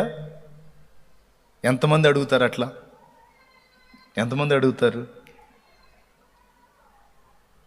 నాకు తెలిసి నాకు తగల్లా చాలా తక్కువ మంది. చెప్పండి, 1000లో ఏ 2-3 అన్నట్టుగా ఉంది. అందరూ కూడా ఆ 9 మంది బ్యాచే. ఈ సమరయుడు బ్యాచ్ ఒకడే తగిలాడు, 100 మందిలో ఏ ఒకడో తగిలాడు.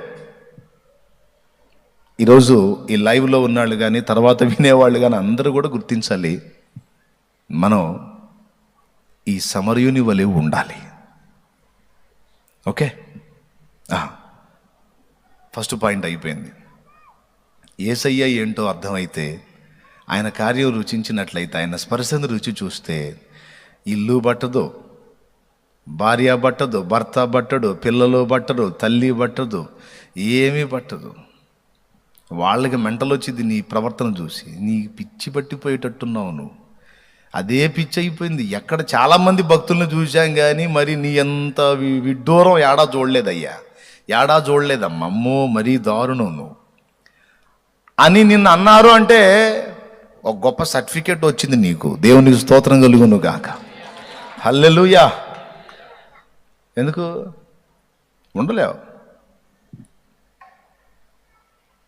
ప్రభు కార్యములు చూసి స్తుతించకుండా, స్తోత్రించకుండా, ఆరాధించకుండా, ఆయన మహిమపరచకుండా, ఆయన పాదాలకు దూరంగా ఉండలేవు. పరిగెత్తుతావు. హల్లెలూయా అంటే ఒప్పుకొని చర్చోళ్ళు ఒక కూటం పెట్టారంట. హల్లెలూయా అంటే ఒప్పుకోరు వాళ్ళు, ఆ చర్చోళ్ళు. హల్లెలూయా అన్నా వాక్యం చెప్పేటప్పుడు స్తోత్రాలు చెప్పినా ఒప్పుకోరాళ్ళు. నిశ్శబ్దం వినాలి, క్లాసులో సబ్జెక్ట్ విన్నట్టు వినాలి. ఏమాత్రం సప్పుడు చేసినా వాళ్ళు ఒప్పుకోరు. క్రమశిక్షణ కలిగిన సంఘం అన్నమాట వాళ్ళ ఫీలింగ్. అది మాది చాలా క్రమము కలిగిన సంఘం, క్రమశిక్షణ కలిగిన సంఘం అని. సరే, పెట్టిన వాళ్ళు చర్చిలో కూటం పెడితే ఇబ్బంది ఉండేది కదా, బజార్లో పెట్టారు. ఏదో సువార్త కూటంలాగా బజార్లో పెడితే ఏదో కూటం పెట్టారని వాళ్ళు వచ్చి కూర్చుంటారు కదా. కాస్త దేవుని మహిమపరిచే మనస్తత్వంలో పెద్ద ఆవిడ వచ్చి కూర్చుంది, ఆ జనాల మధ్యలో కూర్చుంది. పెద్ద ఆవిడే ఆ మధ్యలో కూర్చుంటే ఈ దైవజనుడు వాక్యం చెబుతున్నాడు. వాక్యం చెబుతా ప్రభువుకు చేసినటువంటి కార్యాలను ఒక్కొక్కటి ప్రస్తావిస్తున్నప్పుడల్లా ఈమె మధ్యలో దేవుడు ఈ కార్యము చేశాడో అనగానే హల్లెలూయా అంటుంది. అనగానే కూర్చున్నోళ్ళు చెప్పేవాడు మొత్తం ఆమెకెళ్ళి ఉర్రపడి చూస్తున్నారు, ఉరిం చూస్తున్నారు. ఆమె హల్లెలూయా అంటాం, వీళ్ళందరూ చూడటం. ఫస్ట్ అర్థం కాల ఆమెకి. అందరూ అంటారు కదా, నేను కూడా అందాం అన్నట్టుగా ఆమె ఆ దేవుని కార్యాన్ని బట్టి మహింపరిచింది. ఆ మహింపరిస్తే వీళ్ళు మొత్తం కలిసి చూడరు ఉరిమి. అప్పుడు ఆమెకు అర్థమైంది, ఒరి బాబు ఏదో నేను తేడా పడ్డట్టున్నాను, అయినా ఇది అంటాం తప్పేం కాదు కదా, దేవుని స్తుతించడం తప్పే ఉంది అని. సరే, ఎందుకు వచ్చిన గొడవలే, ఎవరు అనుభవాలు వాళ్ళే అనుకొని మౌనం కూర్చుంది. కాసేపటికి మళ్ళీ దేవుని కార్యం చెప్పాడు ఆయన. చెప్పేసరికి మళ్ళీ హల్లెలూయా అంది. అనేసరికి ఇక పక్కన ఉన్నోళ్ళు చెప్పారు, అలా అరవకూడదు, మౌనంగా కూర్చోవాలి. సరే, ఎందుకు వచ్చిన గొడవలే ఎట్ట కూర్చుంది. ఆగట్లా మరి ఆమెకి. మళ్ళీ కాసేపటికి మళ్ళా ఒక కార్యం చెప్పాడు దేవుడు చేసిన కార్యాలు. ఇప్పుడు మీరు చూడండి, చప్పట్లు కొట్టవద్దన్న కొడుతున్నారు అంటే ఉండలేకపోతున్నారు మీరు. స్తోత్రం, హల్లెలూయా. అట్లాగా మళ్ళీ ఒక కార్యం చెప్పేసరికి హల్లెలూయా ఈ అడ్డం పెట్టుకుంది కదా నోటికి, ఇది కూడా పోయింది హల్లెలూయా. ఇక ఆ వాక్యం చెప్పాను, ఆమె ఎవరో చూడండి అయ్యా, మొత్తాన్ని గందరగోళం చేస్తాను చూడండి ఆమెని అని చెప్పి పంపిస్తే ఇద్దరు వచ్చారు. ఇదో పెద్ద ఆవిడ, బుద్ధి లేదా నీకు? ఏంది అరుపులేంది? ఏంది అరుపులు? ఇంకోసారి అరిస్తే మర్యాదగా ఉండదు అన్నాడు. సరే బాబా, నేను కూడా అరవద్దని అనుకుంటున్నానయ్యా, ఏం జరుగుతుందో తెలియట్లేదు, కానీ నాకు ఆ ప్రభు కార్యాలు విన్నప్పుడు మాత్రం ఆయన మహింపరచకుండా ఉండలేకపోతున్నాను, అది ఒక బలహీనత అయిపోయింది నాకు అని. ఇక రెండు చేతులు ఎడబడి గట్టిగా కూర్చుంది, నోరు మూసేసుకొని. కాసేపటికి మళ్ళీ ఆయన దేవుని కార్యాన్ని వివరించాడు. ఏం వల్ల గాల, చేతులు తీసి ఏమైతే అది అయింది హల్లెలూయా అంది మళ్ళీ. ఇక ఆయన వాక్యం ఆపి నలుగురికి వెళ్ళి చూశాడు, ఇందాక నేను చూసినట్టు. చూసేసరికి ఆ నలుగురు పోయి ఇద్దరేమో కాళ్ళు పట్టుకున్నారు, ఇద్దరేమో చేతులు పట్టుకున్నారు. అలాగూ పైకి లేపి, మరి లేకపోతే అక్కడి నుంచి వెళ్ళట్లా, అలాగే నోరు మూసుకొని కూర్చోట్లే, మరి ఏం చేయాలా? అందుకని నలుగురు పట్టుకొని ఇక ఆమెని మోసుకుంటా తీసుకెళ్తున్నారు. ఆమె అంటుంది, ఎందుకయ్యా ఏం తప్పు చేశానని, ఎందుకు నన్ను పక్కకి బయటికి తీసుకెళ్తున్నారు, ఏం తప్పు చేశానని అంటే, నోర్మయ్ హల్లెలూయా అంట, హల్లెలూయా యాడ్ నేర్చా లే అని అలాగూ పాపం ఆయన మోసుకొని పోతా ఉంటే ఆమె తక్కువది కాదు. ఆమె కూర్చున్న వాళ్ళతో అంటుందంట, అమ్మా యెరూషలేముకి యేసయ్య వచ్చినప్పుడు ఎన్ని గాడిదలు మోసినాయమ్మా అందంట. ఒక్క గాడిదే అన్నారు కూర్చున్నాళ్ళు. ఆ యేసయ్యను స్తుతించినందుకు నన్ను చూడమ్మా 4 గాడిదలు మోస్తున్నాయి అందట.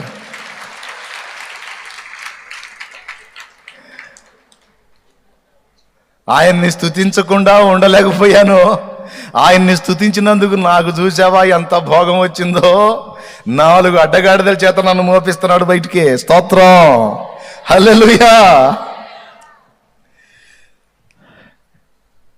నిన్ను స్తుతించకుండా నేనుండలేను, మమతలూరించేవారెవరు లేరని నిరాశల చెరను నుండి విడిపించినందున మమతలూరించే వారెవరు లేరని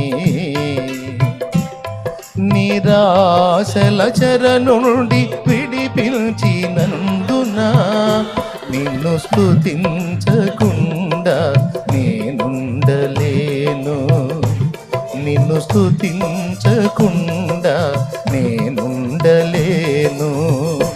నా విమోచకుడా యేసయ్యా, నీ జీవన నీ నామమే ప్రతిధ్వనించెనే నీ జీవన రాగాలలో, నీ నామమే ప్రతిధ్వనించెనే నా విమోచకుడా యేసయ్యా. దేవునికి మహిమ.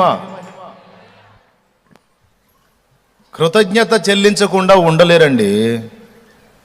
అర్థమైందా? కృతజ్ఞత కలిగిన వాళ్ళు 10 మందిలో ఒక్కరే. అది గుర్తుపెట్టుకోండి. ఎందుకంటే ఒకడే వచ్చాడు కాబట్టి. ప్రతి 10 మందిలో ఒక్కళ్ళే తగులుతున్నారు. నిజంగా దేవుని కృతజ్ఞత చూపుతున్నాడు. 9 మంది రూట్ మారిపోతూ ఉన్నారు. మనం అలా కాకూడదు. ఎలా ఉండగలమండి? ఆయన కార్యాలు రుచి చూసి, ఆయన ప్రేమ స్పర్శను పొంది, ఎక్కడో అసహ్యమైన రోత బ్రతుకులో ఉన్న మనల్ని తీసుకొచ్చి ఆశీర్వాదకరమైన మెట్టులో ఉంచినటువంటి ప్రభువుని మహింపరచకుండా, సన్నుతించకుండా, సమీపం కాకుండా ఎలా ఉండగలం? సాధ్యం కానే కాదు. అలా ఉండగలుగుతున్నారు అంటే వారు ఇంకా ప్రభువుని ఎరిగిన వారు కారు. 2, ఓకే, ప్రభువుని ఎరిగినవాడు, ఆయన ప్రేమ స్పర్శ పొందినవాడు ఆయనకు దూరంగా బతకలేడు. ఓకే, అది మొదటిది. రెండవది, ప్రియులారా వినండి, ఆయన ప్రేమని రుచి చూసిన వాడు కృతజ్ఞతాస్తుతులు చెల్లించకుండా, స్తుతించకుండా, ఫస్ట్ చెప్పాను ఆయనకు దూరంగా బతకలేడు. రెండవది చెప్పాను స్తుతించకుండా ఉండలేడు. కేకలు వేసి ప్రభువుని మహిమపరచకుండా ఉండలేడు. ఇవన్నీ పాటలు ఉన్నాయి. నా హృదయమెంతో జీవము గల దేవుని దర్శింప ఆనందముతో కేకలేయుచున్నది. నా హృదయమెంతో జీవము గల దేవుని దర్శింప ఆనందముతో కేకలేయుచున్నది.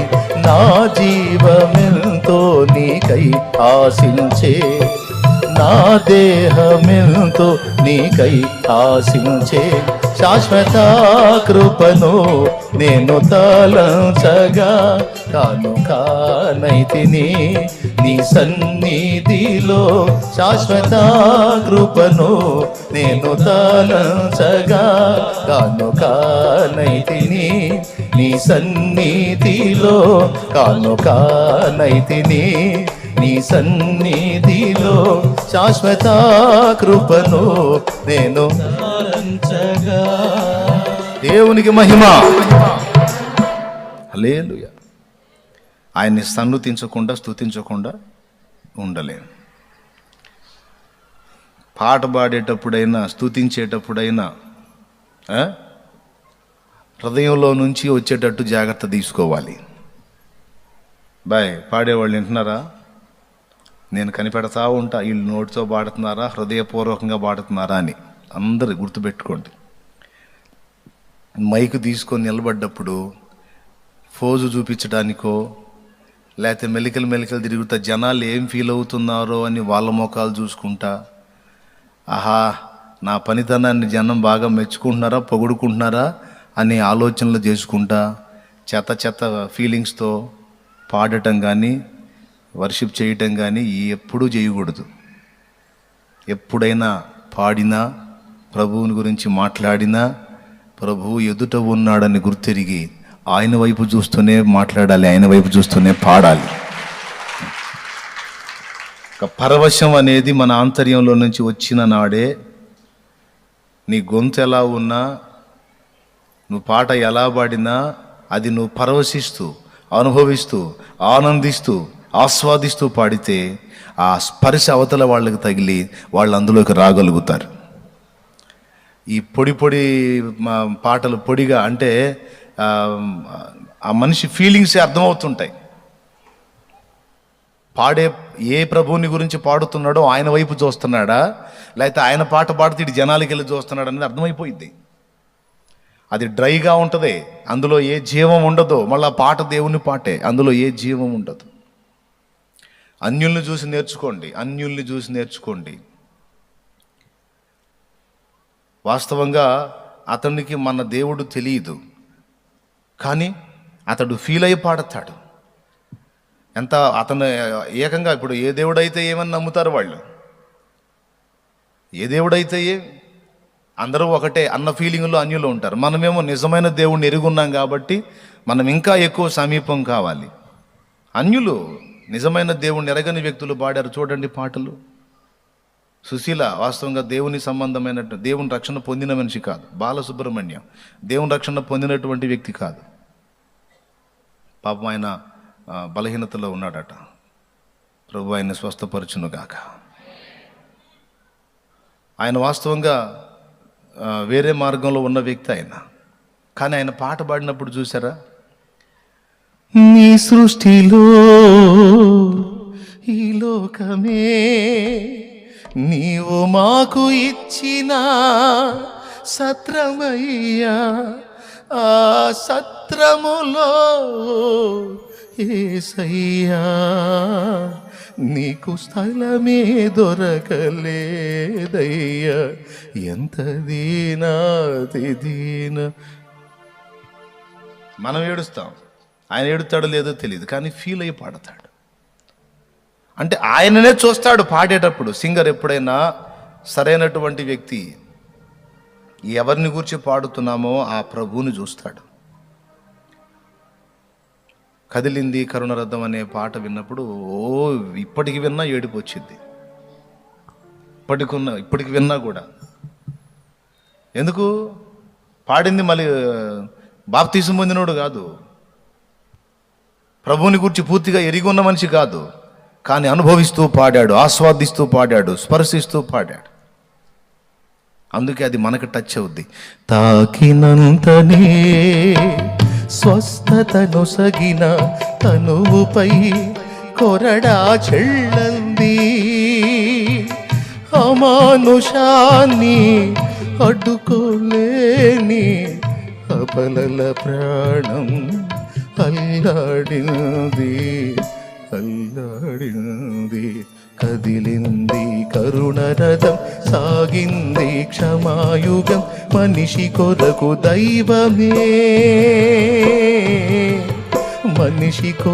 దైవమే కరిగి వెలిగే కాంతి పదం, కదిలింది కరుణరథం. ఆ పాట ఇప్పుడైనా ఏడుస్తాను నేను. అంటే ఎందుకు చెప్తున్నాను ఈ మాట అంటే, దేవుణ్ణి పాదాలు పట్టుకొని ఆయనకు దూరం కాకుండా సమీపంగా ఉండటమే కాదు, నిండు మనసుతో ఆయన్ని ఆరాధించగలుగుతాడు, హృదయపూర్వకంగా స్తుతించగలుగుతాడు. కొంతమంది స్తోత్రాలు యాంత్రికమే, పాటలు యాంత్రికమే, ప్రార్థన యాంత్రికమే, చక్కని పదజాలం అల్లి పెడతారు ప్రార్థనలో. ప్రేమ కలిగిన మా మహాపరిశుద్ధుడవైన తండ్రి ప్రభువా స్తోత్రములు అన్నట్లుగా ఏది వినేవాడు బాగా ఇంపుగా ఉందనుకోవాలని ఆ ప్రార్థనలో ఫీలింగ్స్ అన్నీ అవి. న్యాచురల్గా నువ్వు దేవునితో మాట్లాడుతున్నావు, దేవునితో నీకు సమీప్య అనుబంధం ఉంది. ఫ్రీగా ఆ మాటలు ఏమంటారు ప్లాస్టిక్ పూల్ లాగా ఉండకూడదు. సమీపంలోకి వెళ్ళి మాట్లాడాలి దేవునితో. వినేవాడికి ఇంపుగా ఉండేటట్టు చూడటం కాదు, ఏది పక్కన వినేవాడికి ఇంపుగా ఉండేటట్టు కాదు, నీ ఎదురు కూర్చున్న ప్రభువు ఇంపుగా సంతోషించేటట్టుగా ఉండాలి నీ మాటల్లో. హల్లెలూయా. నేను చూసా, స్తోత్రం చెప్పండి, ప్రార్థన చేస్తున్నాను, స్తుతి చెప్పండి, ఆరాధన చేయండి, హల్లెలూయా అని చెప్పని దేవుని మయంపరచండి అని అన్నాం అనుకో, అందులో చాలా వరకు యాంత్రికత కనపడిద్ది. దేవుని మహింపరచండి అన్నప్పుడు మనసారా, ప్రభా, ఒట్టిగా స్తోత్రాలు చెప్పటం కన్నా కూడా దేవుని కార్యాలు వర్ణిస్తూ స్తోత్రాలు చెప్తే ఇంకా బాగుంటుంది. ఈ కార్యాలు చేసినావు నాయనా, నీకు స్తోత్రమయ్యా అని అట్లా వర్ణించుకుంటా దగ్గరికి వెళ్ళిపోవచ్చు ఇక ఆయనకి. అంటే విమర్శించట్లేదు సుమి, నేర్పుతున్నా ఎట్లా దగ్గరికి చేరాలని. పాడినా కూడా పాడేటప్పుడు అవకాశం ఉన్నంత వరకు కళ్ళు మూస్తేనే మంచిది. కళ్ళు మూస్తేనే అప్పుడు ఫీల్ కాగలుగుతావు. కళ్ళు తెరిస్తేనే ఇక మనుషులు కనపడతారు. మరి అట్టయితే నువ్వెందుకు కళ్ళు తెరుస్తున్నావు మాకు చెబుతున్నావుగా అంటే, నేను మీకోసం కళ్ళు తెరుతున్నా. ఎందుకంటే ఇప్పుడు నాకు ఒక బాధ్యత కాకుండా ఇంకొక బాధ్యత మీద పడింది.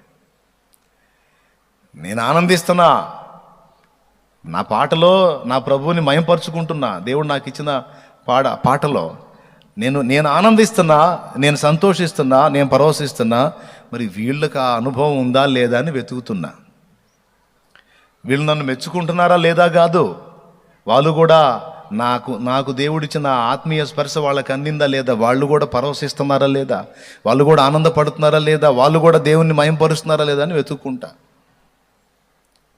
లేకపోతే కొంతమంది ఉంటారు, ఎంత అద్భుతంగా దేవుడు కదులుతున్నా, ఎంత అద్భుతంగా దేవుని సన్నిధి దిగొచ్చినా గుడ్లప్ప చెప్పి ఏమాత్రం నోరు తెరవకుండా పక్కన వాళ్ళ మొఖాలు చూస్తూ ఉంటారు. ఈ యొక్క వింత జంతువులు, మిమ్మల్ని కాదులే అటు చూసేవాళ్ళని అంటున్నా, వింత జంతువులు అన్నమాట. వింత జంతువులాగా ఆళ్ళ మొఖాలు ఏళ్ళ మొఖాలు చూస్తారు. నేను ఆనందించాలి, నేను కూడా ప్రభువుని స్తుతించాలి అని అనుకోరు. కొత్త వాళ్ళ సంగతి చెప్పట్లా, పాతోళ్లే మళ్ళీ సంవత్సరాల నుంచి వస్తానే ఉంటారు. నోరు తెరిచి ప్రభువా నీకు స్తోత్రం అయ్యా తండ్రి అనలేరు. సో అలాగా నిజంగా ఆత్మీయ స్పర్శ పొందినవాడు ఉండలేడు అట్లా. దేవునికి మహిమ. ఓకే, ఇక ఎట్ట పాడతారు? పాడితే జనాలు వినాలని పాడతారా? మరి ఎలా పాడతారు? పరవశించండి అంతే. పాడేదో పాట. యేసయ్యా నిన్ను సియోనులో చూచెదా, పరవశించి పాడుచు పరవళ్ళు త్రోకెదా. యేసయ్యా నిన్ను సియోనులో చూచెదా, పరవశించి పాడుచు పరవళ్ళు త్రోకెదా. సర్వాంగ సుందరా సద్గుణ శేఖరా, యేసయ్యా నిన్ను సియోనులో చూచెదా, పరవశించి పాడుచు పరవళ్ళు త్రోకెదా. పరవశించి పాడుచు పరవళ్ళు త్రోకెదా. దేవునికి మహిమ. అట్లా స్తుతి చెల్లించినా కూడా స్తోత్రం స్తోత్రం స్తోత్రం. నువ్వు యంత్రంలాగా చెప్పే స్తోత్రాలు శుభ్రంగా చర్చిల్లో ఏదో ఇది పెడుతున్నారు కదా, చిన్న రికార్డర్ ఒకటి, హల్లెలూయా అంటానే ఉంటుంది పొద్దుగూకులు. శుభ్రంగా అట్టాంటిది ఒకటి పెడితే శుభ్రంగా యేసయ్య అంటాడు కదా రోజు పొద్దున్నే. అదే చెబుతూ ఉంటుంది పొద్దున్నే సాయంత్రం, స్తోత్రం అని హల్లెలూయా అని స్తోత్రం హల్లే. అది కాదు ఆయన ఆశించేది. నువ్వు ఈ కార్యములు చేసావు తండ్రి, నీకు స్తోత్రం అయ్యా అని ఆయనను వర్ణిస్తూ, ఆయన కార్యాలు వర్ణిస్తూ స్తుతి స్తోత్రం. అస్సలు అలాగ మనం ఆరాధన చేస్తున్నప్పుడు, అలా సన్నుతిస్తున్నప్పుడు, అలా స్తుతిస్తున్నప్పుడు పరలోకమే తొంగి చూస్తుంది మనకెళ్ళి. కెరూబులు శరాపులు మహాదూతలు నిత్యము నిన్ను స్తుతింపగను. కెరూబులు శరాపులు మహాదూతలు నిత్యము నిన్ను స్తుతింపగను. ఎన్నికలేని నా స్తుతి కోసము, ఎన్నికలేని నా స్తుతి కోసము మిగులాశతో చూచుచుంటివా. మిగులాశతో చూచుచుంటివా ఆరాధనే ఆనందమీ పొందనా ఆరాధనే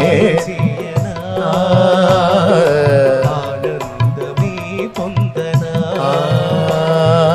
దేవా నా దేవుడవు నీవేనని నామది నేలేరా రాజువు నీవేనని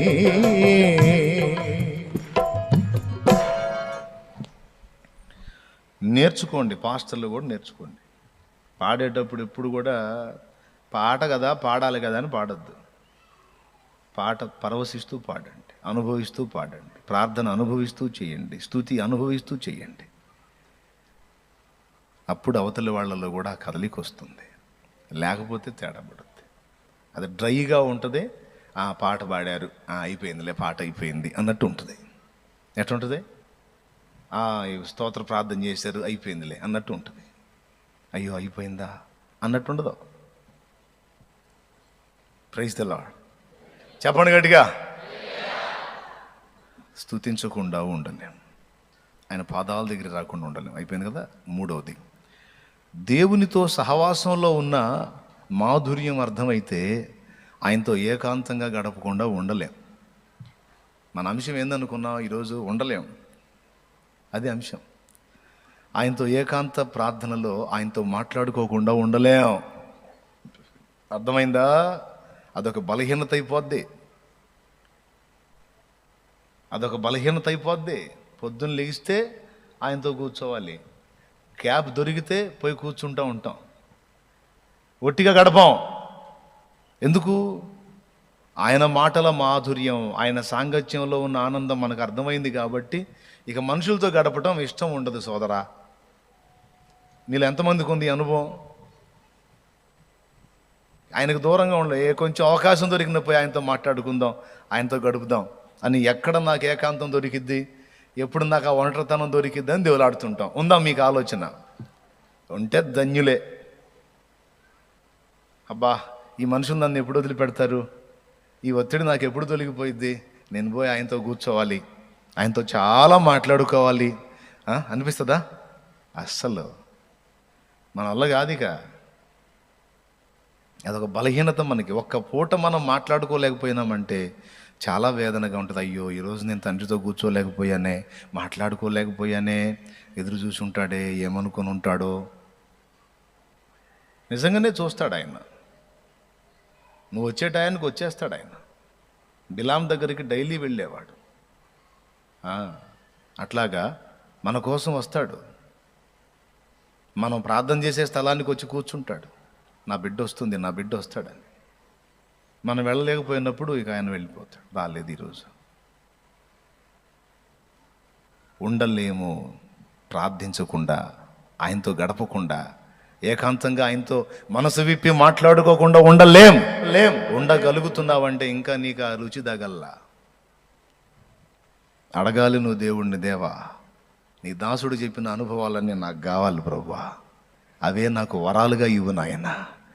నీ పాదాల సన్నిధే నాకు వరం, నీతో మాట్లాడుకోవటమే నాకు వరం, నీతో ఏకాంత ప్రార్థన నాకు ఒక వరంగా ఇవ్వు నాయన. ఇయే నాకు గొప్ప వరాలుగా చేయి ప్రభువా.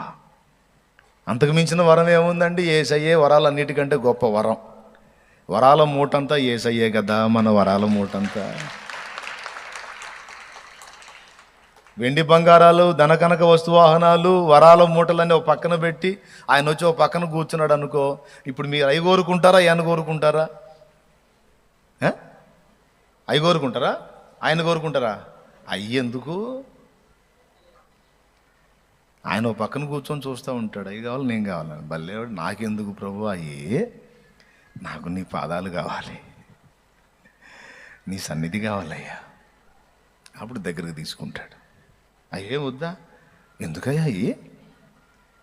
అవి నీకు చాలా ఉపయోగపడతాయి కదా. ఏడిసినాయి అయ్యేం ఉపయోగపడతాయి ప్రభా, అవన్నీ నాకు కావాలంటే నువ్వు ఇవ్వవు. అందుకొచ్చావు అనమాట. లేదులే ప్రభా, నువ్వు నీ దగ్గర తీసుకుందామని కాదు, వాటన్నిటికంటే మించిన వాడివయ్యా నువ్వు. నీలో ఉన్న ఆనందం వాటిలో ఆడుందయ్యా. నావు వద్దులే, పాటలు ఎక్కువైపోతున్నాయి. మనం మెసేజ్లు విందాం జాగ్రత్తగా.